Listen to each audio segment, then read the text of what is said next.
नमस्कार, उम्मीद करते हैं आप अच्छे होंगे। तो हम लोग का टॉपिक है आज आर्टिकल 46।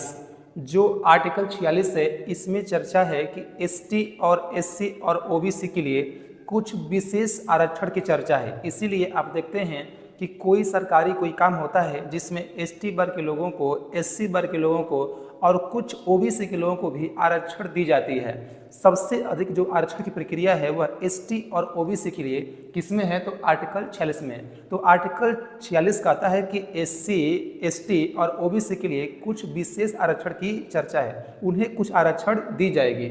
आर्टिकल 47 बात करें 47 का, तो इसमें चर्चा है कि सरकार पोषता युक्त जो आहार यानी खाद्य पदार्थ है वो मुहैया कराने का काम करेगी। इसलिए आप देखते हैं कि जो सरकारी स्कूल है, सरकारी स्कूल में जो बच्चे अध्ययन करते हैं, जो बच्चे पढ़ाई करते हैं, उन बच्चों की सेहत को ध्यान में रखते हुए सरकार उन्हें पौष्टिक आहार खाद्य पदार्थ मुहैया कराने का काम करती है।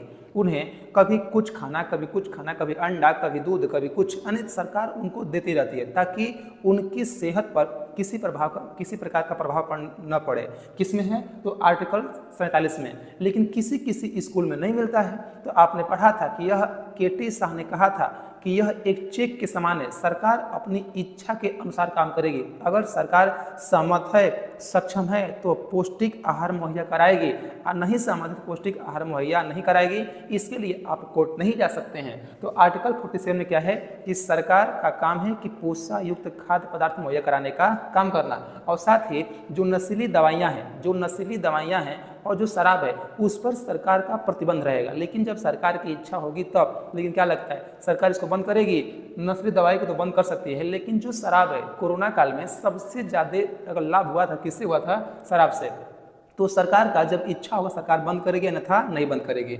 अनुच्छेद 48 की बात करें तो इसमें है कि कृषि और पशुपालन को बचाव रखने का काम करना है। इसीलिए आप देख पा रहे हैं कि जब किसानों की जब खेती अगर नुकसान हो जाती है तो सरकार उसका देती है मुआवजा। लेकिन कब देगी? जब सरकार सहमत है तब, जब सरकार अपनी इच्छा से उसकी सहमति बने तब, इच्छुक है तब। अन्यथा जब इच्छुक नहीं है तो आप उसे जाके मांग नहीं सकते हैं, क्योंकि केटी शाह ने कहा था कि यह एक चेक के समान है, जब इच्छा होगी तभी सरकार देगी, अन्यथा नहीं देगी। तो आर्टिकल 48 में क्या है कि कृषि एवं पशुपालन को बढ़ावा देने का काम करना है। और साथ ही जो दुधारू पशु हैं उन दुधारू पशुओं की हत्या नहीं करनी है, उन्हें बचाए रखने का काम करना किसका है? सरकार का। तो उम्मीद करते हैं आपको यह आर्टिकल समझ में आया होगा। जैसे लगा होगा आप बताइए कमेंट बॉक्स में। तो मिलते हैं नेक्स्ट टाइम। नमस्कार, धन्यवाद।